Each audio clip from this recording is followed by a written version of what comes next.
The Fault in Our Stars by John Green. Chapter 1. Late in the winter of my 17th year, my mother decided I was depressed, presumably because I rarely left the house, spent quite a lot of time in bed, read the same book over and over, ate infrequently, and devoted quite a bit of my abundant free time to thinking about death.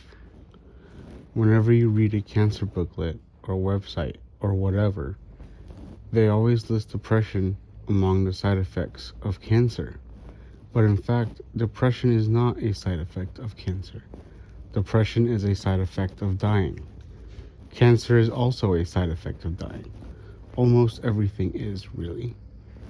But my mom believed I required treatment, so she took me to see my regular Dr. Jim, who agreed that I was veritably swimming in a paralyzing and totally clinical depression, and that therefore my meds should be adjusted, and also I should attend a weekly support group. This support group featured a rotating cast of characters in various states of tumor-driven unwellness. Why did the cast rotate? A side effect of dying. The support group, of course, was depressing as hell. It meant every Wednesday in the basement of a stone-walled Episcopal church shaped like a cross, we all sat in a circle right in the middle of the cross, where the two boards would have met, where the heart of Jesus would have been. I noticed this because Patrick, the support group leader, and the only person over 18 in the room, talked about the heart of Jesus every freaking meeting, all about how we, as young cancer survivors, were sitting right in Christ's very sacred heart, and whatever. So here's how it went in God's heart. The 6 or 7 or 10 of us walked/wheeled in, grazed at the decrepit selection of cookies and lemonade, sat down in the circle of trust, and listened to Patrick recount for the 1000th time his depressingly miserable life story. How he had cancer in his balls and they thought he was going to die, but he didn't die, and now here he is, a full-grown adult in a church basement in the 137th nicest city in America, divorced, addicted to video games, mostly friendless, eking out a meager living by exploiting his cancer-tastic past, slowly working his way towards a master's degree that will not improve his career prospects, waiting, as we all do, for the sword of Damocles to give him the relief that he escaped. Lo, those many years ago, when cancer took both his nuts, but spared what only the most generous soul will call his life. And you too might be so lucky. Then we introduced ourselves, name, age, diagnosis, and how we're doing today. I'm Hazel. I'd say, when they'd get to me, 16, thyroid originally, but with an impressive and long settled satellite colony in my lungs, and I'm doing okay. Once we got around the circle, Patrick always asked if anyone wanted to share, and then the circle jerk of support began. Everyone talking about fighting and battling and winning and shrinking and scanning. To be fair to Patrick, he let us talk about dying too. But most of them weren't dying. Most would live into adulthood, as Patrick had, which meant there was quite a lot of competitiveness about it, with everyone wanting to beat not only cancer itself, but the other people in the room. Like, I realize that this is irrational, but when they tell you that you have, say, a 20% chance of living 5 years, the math kicks in and you figure that's 1 in 5. So you look around and think, as any healthy person would, I gotta outlast 4 of these bastards.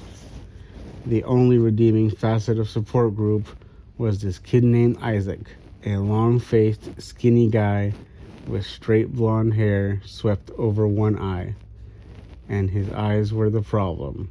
He had fantastically improbable eye cancer. One eye had been cut out when he was a kid, and now he wore the kind of thick glasses that made his eyes, both the real one and the glass one, preternaturally huge. Like his whole head was basically just this fake eye and this real eye staring at you. From what I could gather on the rare occasions when Isaac shared with the group a reoccurrence that placed his remaining eye in mortal peril. Isaac and I communicated almost exclusively through sighs. Each time someone discussed anti-cancer diets or snorting ground up shark fin or whatever, he'd glance over at me and shy ever so slightly. I'd shake my head microscopically and exhale in response. So support group blew, and after a few weeks, I grew to be rather kicking, screaming about the whole affair. In fact, on the Wednesday I made the acquaintance of Augustus Waters, I tried my level best to get out of support group while sitting on the couch with my mom in the third leg of a 12-hour marathon of the previous season's America's Next Top Model, which admittedly I had already seen, but still. Me. I refused to attend support group. Mom. One of the symptoms of depression is disinterest in activities. Me. Please just let me watch America's Next Top Model. It's an activity. Mom. Television is a passivity. Me. Mom, please. Mom. Hazel, you're a teenager. You're not a little kid anymore. You need to make friends, get out of the house, and live your life. Me. If you want me to be a teenager, don't send me to support group. Buy me a fake IT so I can go to clubs, drink vodka, and take pot. Mom. You don't take pot, for starters. Me. See, that's the kind of thing I'd know if you got me a fake ID. Mom. You're going to support group. Me.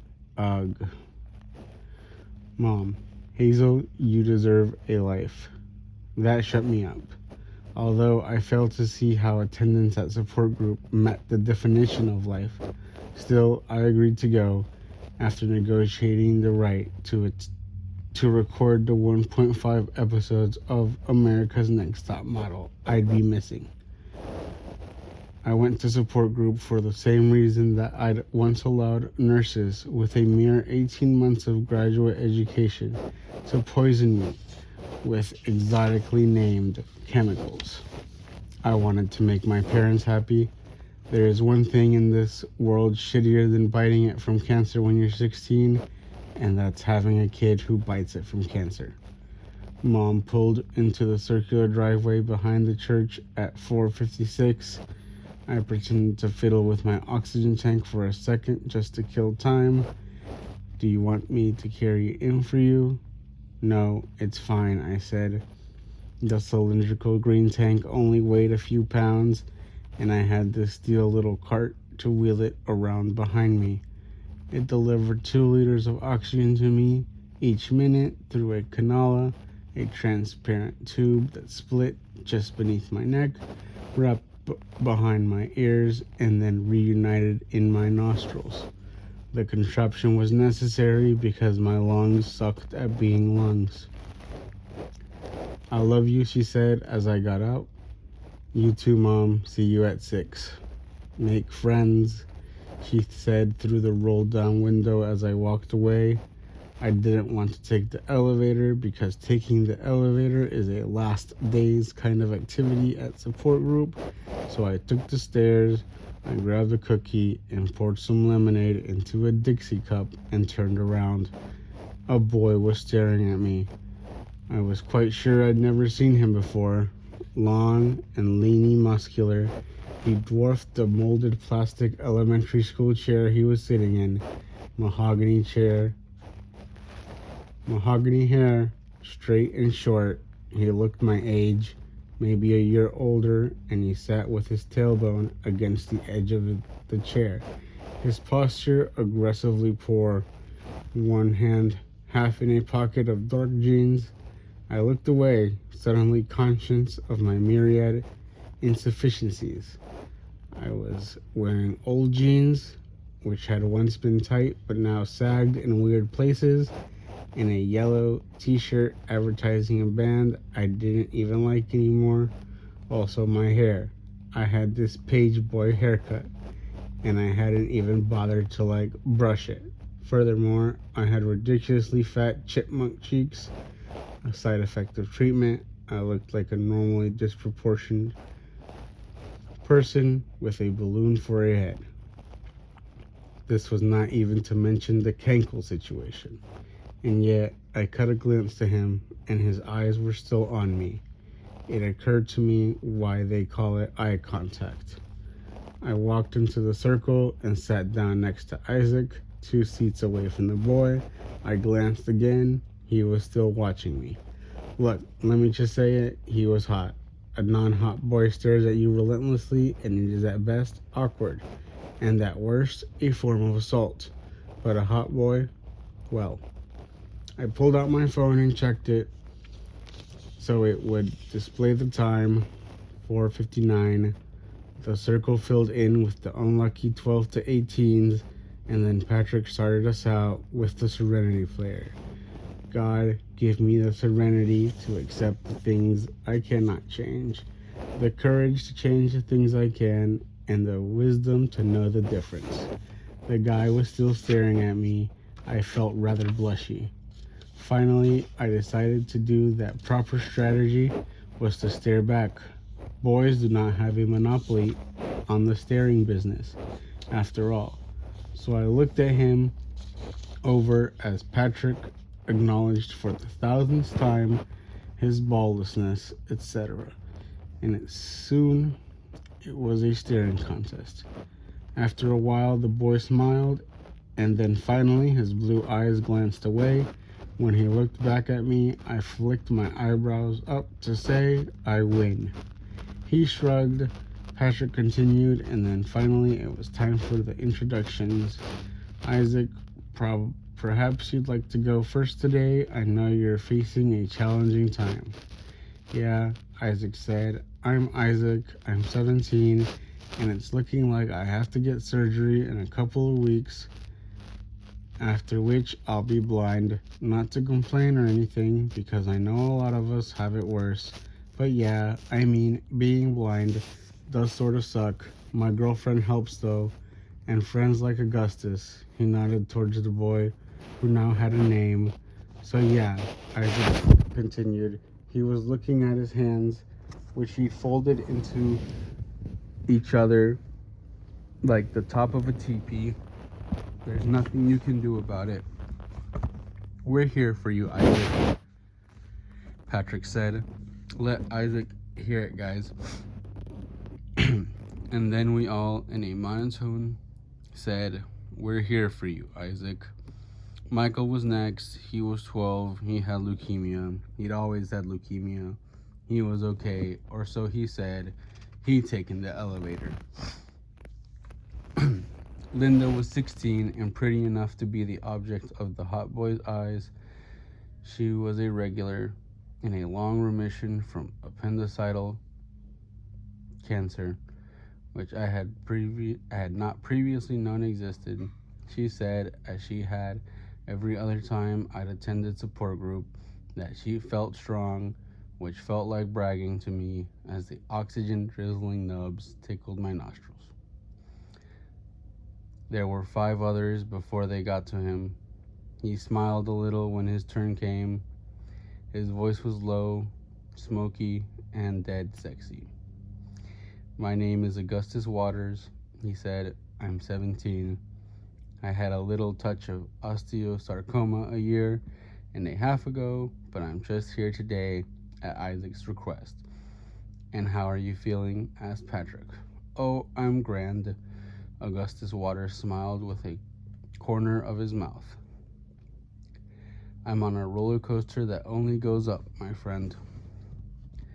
When it was my turn, I said, "My name is Hazel. I'm 16, thyroid with mets in my lungs. I'm okay." The hour proceeded apace. Fights were recounted, battles won, and amid wars sure to be lost, hopes was clung to, families were both celebrated and denounced. It was agreed that friends just didn't get it. Tears were shed, comfort proffered. Neither Augustus Waters nor I spoke again until Patrick said, "Augustus, perhaps you'd like to share your fears with the group." "My fears? Yes.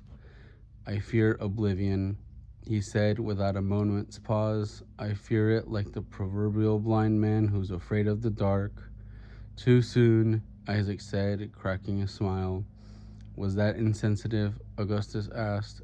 "I can be pretty blind to other people's feelings." Isaac was laughing, but Patrick raised a chastising finger and said, "Augustus, please, let's return to you and your struggles. You said you fear oblivion." "I did," Augustus answered. Patrick seemed lost. Would would anyone like to speak to that? I hadn't been in proper school in 3 years. My parents were my two best friends. My third best friend was an author who did not know I existed. I was a fairly shy person, not the hand-raising type. And yet, just this once, I decided to speak. I half raised my hand, and Patrick, with delight evident, immediately said, "Hazel." I'm sure he assumed, opening up, becoming part of the group.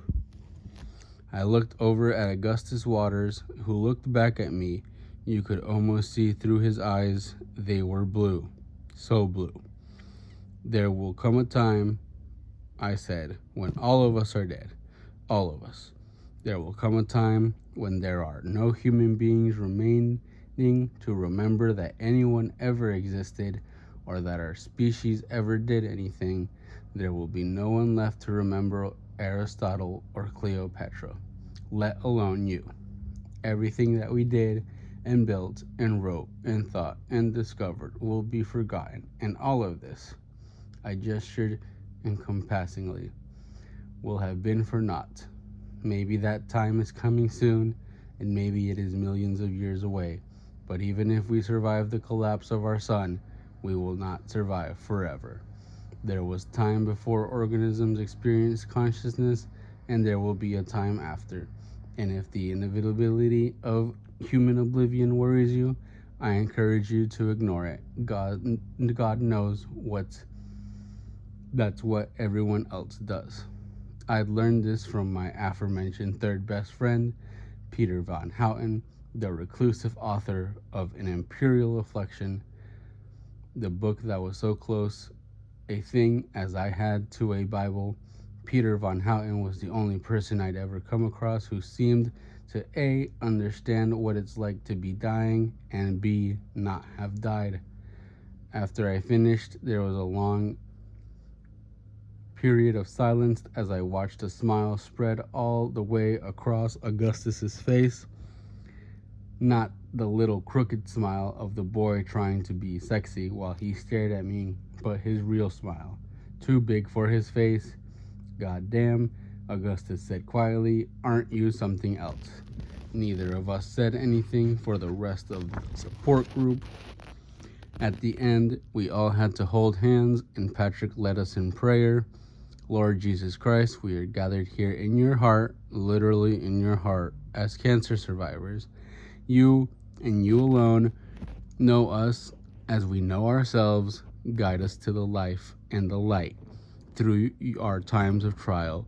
We pray for Isaac's eyes and for Michael and Jamie's blood, for Augustus's bones, for Hazel's lungs, for James's throat.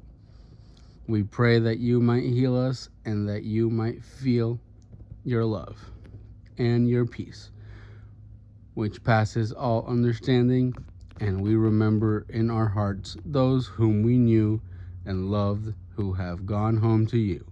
Maria and Cade and Joseph and Haley and Abigail and Angelina and Taylor and Gabriel, and it was a long list. The world contains a lot of dead people. And while Patrick droned on, reading from the lion list of a sheet of paper because it was too long to memorize, I kept my eyes closed, trying to think prayerfully, but mostly imagining the day when my name would find its way onto that list, all the way at the end, when everyone had stopped listening. When Patrick was finished, we said his stupid mantra together, living our best life today, and it was over. Augustus Waters pushed himself out of his chair and walked over to me. His gait was crooked like his smile. He towered over me, but he kept his distance so I wouldn't have to crane my neck to look him in the eye. "What's your name?" he asked. "Hazel." "No, your full name." Hazel Grace Lancaster." He was about to say something else when Isaac walked up. "Hold on," Augustus said, raising a finger, and turned to Isaac. "That was actually worse than you made it out to be. I told you it was bleak.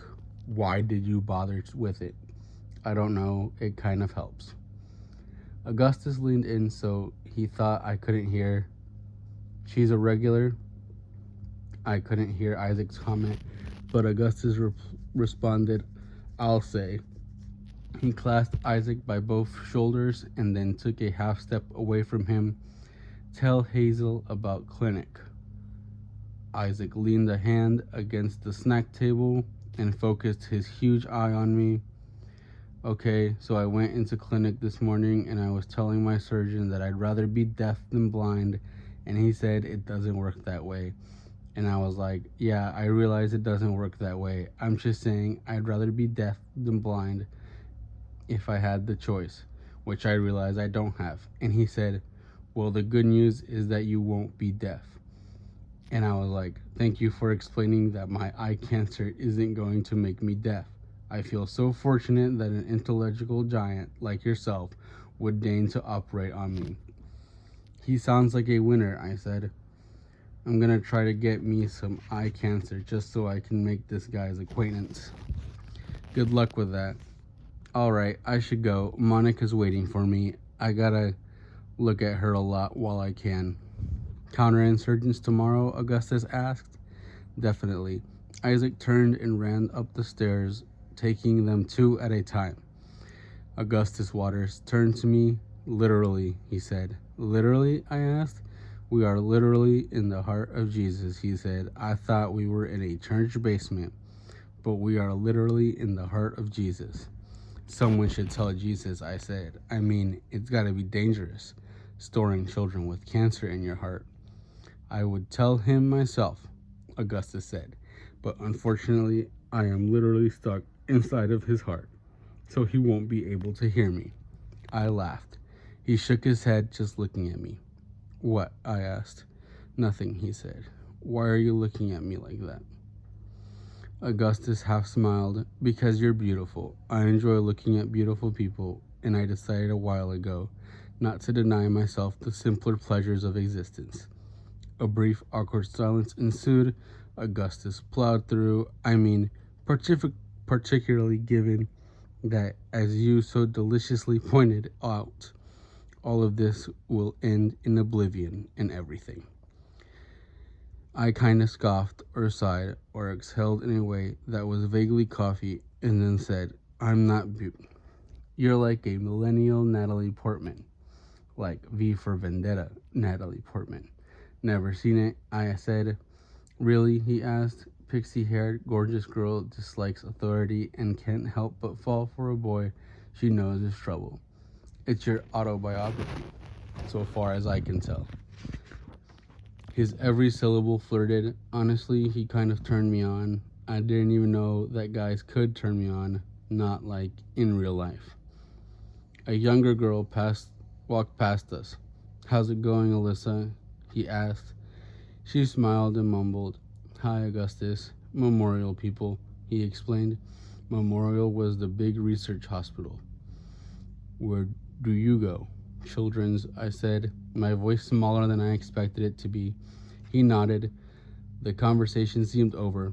Well, I said, nodding vaguely towards the steps that led us out of the literal heart of Jesus. I tilted my car onto its wheels and started walking. He limped beside me. So see you next time, maybe? I asked. You should see it, he asked. V for Vendetta, I mean. Okay, I said, I'll look it up. No, with me at my house, he said. Now. I stopped walking. I hardly know you, Augustus Waters. You could be an axe murderer. He nodded. True enough, Hazel Grace. He walked past me, his shoulders filling out, his green knit polo shirt, his straight back, his steps lilting just slightly to the right as he walked steady and confident on what I had determined was a prosthetic leg. Osteosarcoma sometimes takes a limb to check you out. Then, if he likes you, it takes the rest. I followed him upstairs, losing ground as I made my way up slowly, stairs not being a field of expertise for my lungs.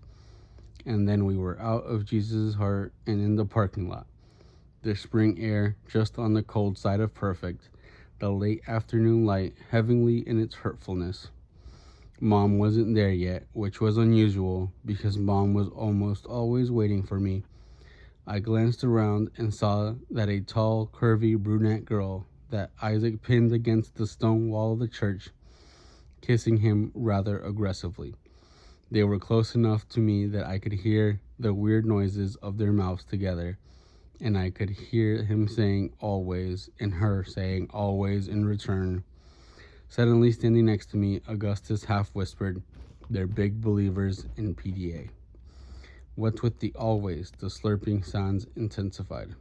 Always is their thing. They'll always love each other and whatever. I could conservatively estimate that they have texted each other the word always 4 million times in the last year. A couple more cars drove up, taking Michael and Alyssa away. It was just Augustus and me now, watching Isaac and Monica, who proceeded apace as if they were not leaning against a place of worship.